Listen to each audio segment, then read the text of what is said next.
Halo,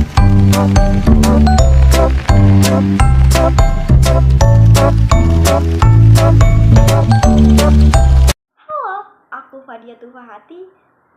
Di sini aku akan sharing-sharing kepada kalian seputar sistem pendidikan yang ada di Finlandia. Nah, pasti kalian penasaran nih, kenapa sih Finlandia seringkali disebut sebagai salah satu negara dengan sistem pendidikan terbaik di dunia. Nah, kita akan menemukan jawabannya di sini, jadi tonton terus sampai akhir. Nah, oke, langsung aja kita mulai. Jadi fokus pembahasan kita pada hari ini adalah mengenai mengutamakan kesejahteraan siswa adalah kunci kesuksesan pendidikan yang ada di Finlandia. Nah, seperti yang kita ketahui bahwasanya Finlandia merupakan salah satu negara dengan sistem pendidikan terbaik di dunia. Nah, Finlandia ini selalu menjadi sorotan baik di baik di dunia internasional karena terkenal fokusnya yang kuat pada kesejahteraan siswa tersebut. Nah, pendekatan yang menempatkan kesejahteraan fisik, mental, dan juga emosional siswa sebagai salah satu prioritas utama yang tidak hanya melihat dari hasil akademik tetapi juga membentuk generasi yang lebih sehat secara holistik. Nah, banyak negara-negara di dunia yang hanya berfokus pada hasil akademik saja. Nah, hal ini yang seringkali mengorbankan kesejahteraan siswa tersebut. Nah, namun berbeda dengan sistem pendidikan yang ada di Finlandia, Finlandia ini memutuskan untuk mengambil suatu pendekatan yang lebih berbeda. Nah, mereka itu percaya bahwa anak-anak yang bahagia dan sehat secara fisik dan mental akan lebih siap untuk belajar baik di sekolah maupun di luar sekolah, dan pada akhirnya akan mencapai kesuksesan yang lebih besar nantinya. Nah, pendekatan yang humanis ini dapat dijadikan suatu contoh untuk banyak negara lain termasuk Indonesia yang masih terjebak dalam perlombaan untuk hasil akademik tanpa mempertimbangkan dampak jangka panjang terhadap kesejahteraan siswa tersebut. Nah, sebagai contoh, di hari pertama siswa masuk sekolah, perhatian utamanya adalah kesejahteraan mereka. Nah, di Finlandia, pendidikan dipandang sebagai alat untuk mendidik seluruh aspek kehidupan siswa. Nah, tidak hanya intelektual tapi juga fisik, sosial, dan juga emosional. Nah, setiap kebijakan yang diterapkan dalam sistem pendidikan ini dirancang dengan prinsip dasar bahwasanya pendidikan seharusnya melayani anak-anaknya, bukan malah sebaliknya gitu. Jadi sistem ini sangat berbeda dengan banyak negara lain yang mengutamakan hasil ujian, hasil peringkat, dan pencapaian-pencapaian akademik lainnya sebagai suatu tolak ukur dari kesuksesan pendidikan mereka. Berbeda dengan di Finlandia, setiap siswa diperlakukan sebagai individu dengan kebutuhan yang unik, bukan sebagai bagian dari sistem yang seragam. Nah, Finlandia itu secara aktif menghindari pendekatan one size fits all yang sering diterapkan di negara lain ini, yang cenderung memaksakan siswa untuk mengikuti standar yang sama tanpa memperhatikan perbedaan kemampuan, perbedaan minat, kondisi emosi dari masing-masing siswa tersebut. Nah, sebagai contoh, di banyak negara lain termasuk di Indonesia sendiri, tekanan akademik yang diberikan siswa itu sejak dini. Nah, anak-anak diharapkan untuk segera mencapai standar-standar tertentu seperti membaca, menulis, berhitung. Bukan mereka standar seperti yang tadi saya sebutkan, calistung, baca, tulis, hitung, bahkan sebelum mereka siap secara emosional atau secara kognitif. Nah, hal ini yang seringkali menyebabkan terjadinya stres yang berlebihan pada anak-anak atau bahkan orang tua mereka sendiri. Nah, berbeda dengan di Finlandia, pendekatan yang dilakukan anak-anak tidak diminta untuk membaca, untuk menulis pada usia yang terlalu dini, dan fokusnya adalah pada pengembangan keterampilan sosial dan emosional sebelum kemampuan akademik itu sendiri. Nah, Finlandia ini percaya bahwa anak-anak yang memiliki dasar sosial dan emosional yang kuat akan lebih siap untuk mempelajari keterampilan-keterampilan akademik ketika mereka memang sudah matang secara kognitif gitu. Kemudian kita bahas poin pertama, yaitu mengenai jam sekolah yang lebih singkat dan beban belajar yang lebih ringan di sekolah-sekolah di Finlandia. Salah satu kebijakan yang paling menonjol dalam sistem pendidikan di Finlandia adalah jam sekolah yang lebih singkat dan beban belajar yang ringan dibandingkan di negara-negara lain. Nah, di Finlandia, siswa biasanya hanya menghabiskan waktu 4-5 jam per hari di sekolah. Nah, ini jauh lebih pendek dibandingkan dengan sistem pendidikan di banyak negara yang menetapkan siswa berada di sekolah hingga 7-8 jam per hari. Selain itu juga setiap 45 menit sesi belajar, siswa di Finlandia diberikan waktu istirahat selama kurang lebih 15 menit. Nah, kebijakan ini didasarkan pada suatu penelitian yang menemukan bahwa otak manusia, terutama pada otak anak-anak, memiliki kapasitas yang terbatas dalam berkonsentrasi. Nah, dalam berkonsentrasi secara penuh dan juga dalam jangka waktu yang panjang. Nah, tentu saja dengan waktu istirahat yang cukup, siswa bisa memiliki kesempatan untuk memulihkan diri, untuk memproses informasi yang telah dipelajari, dan juga untuk saling berinteraksi dengan teman sebayanya. Nah, ini tidak hanya memberi dampak yang positif pada fokus dan kinerja akademik siswa, tetapi juga pada kesehatan mental mereka. Nah, istirahat yang cukup istirahat yang cukup itu mengurangi kemungkinan kelelahan mental dan juga emosional yang sering terjadi pada siswa.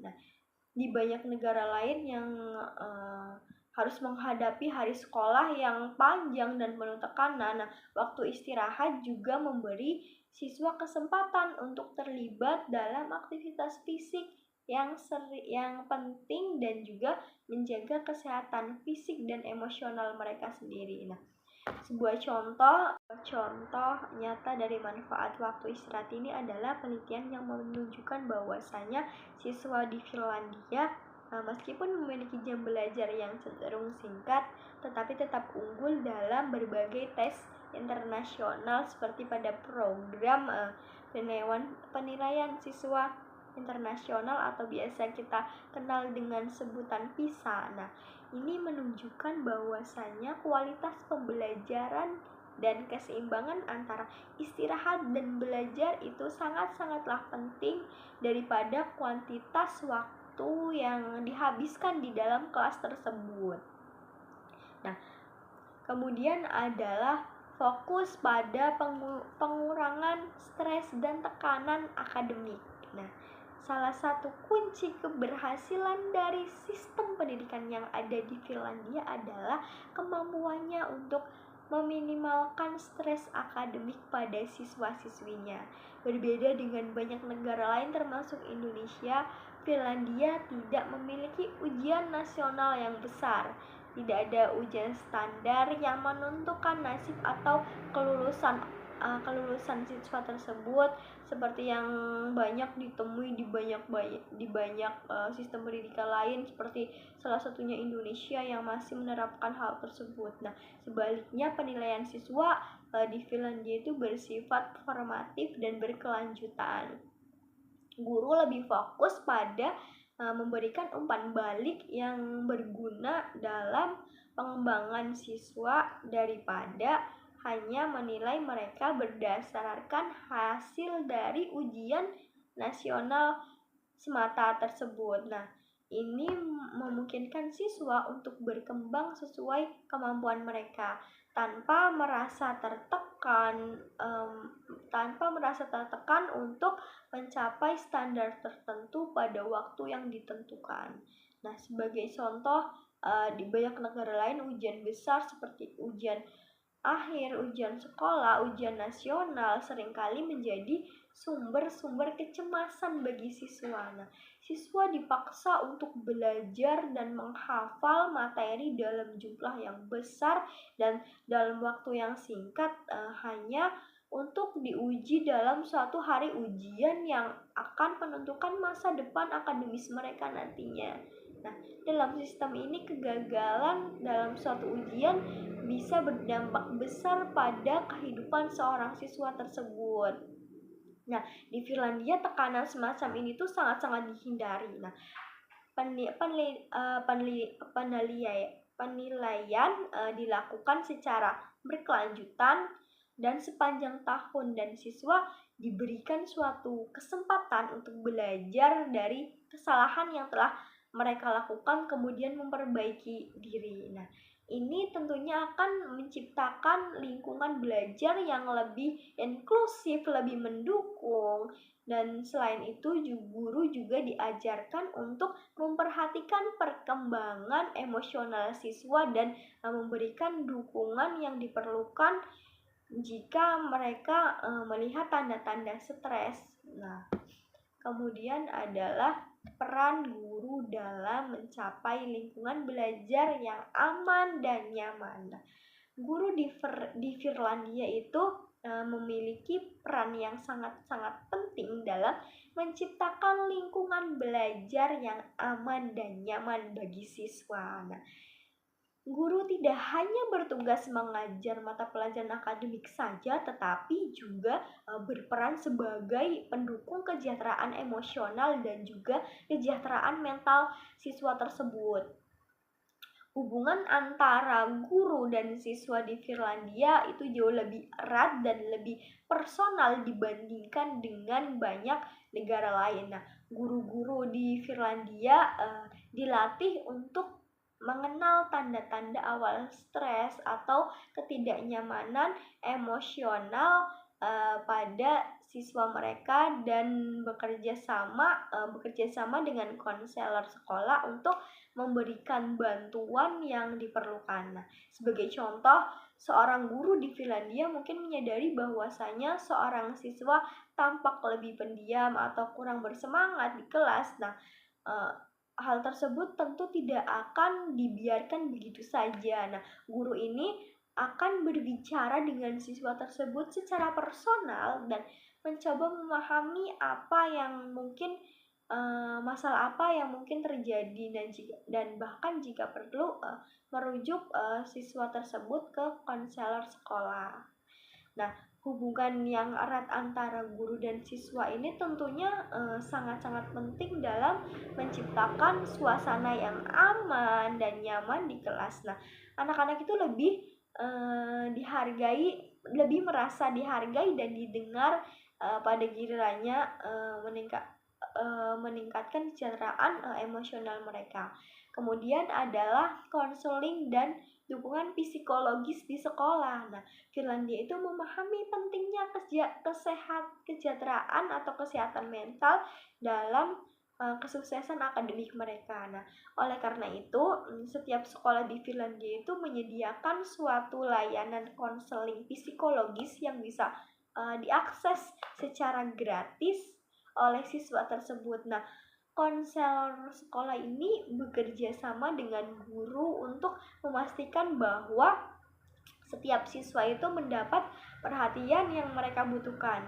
Ini termasuk memantau kesejahteraan mental siswa, memberikan dukungan bagi siswa yang mengalami masalah emosional, serta menyediakan intervensi dini jika diperlukan. Nah, sebagai contoh, jika seorang siswa yang mengalami tekanan karena masalah pribadi di rumah mungkin akan terlihat kurang fokus di kelas. Nah, di banyak sistem pendidikan lain masalah ini itu mungkin seringkali kayak diabaikan dan siswa tersebut akan dianggap sebagai anak yang malas, anak yang bodoh dan lain sebagainya. Nah, berbeda dengan di Finlandia, masalah seperti ini itu akan ditindaklanjuti, diidentifikasi sejak awal, dan konselor sekolah ini akan bekerja sama dengan siswa tersebut untuk memberikan dukungan yang diperlukan. Nah, selanjutnya adalah aktivitas fisik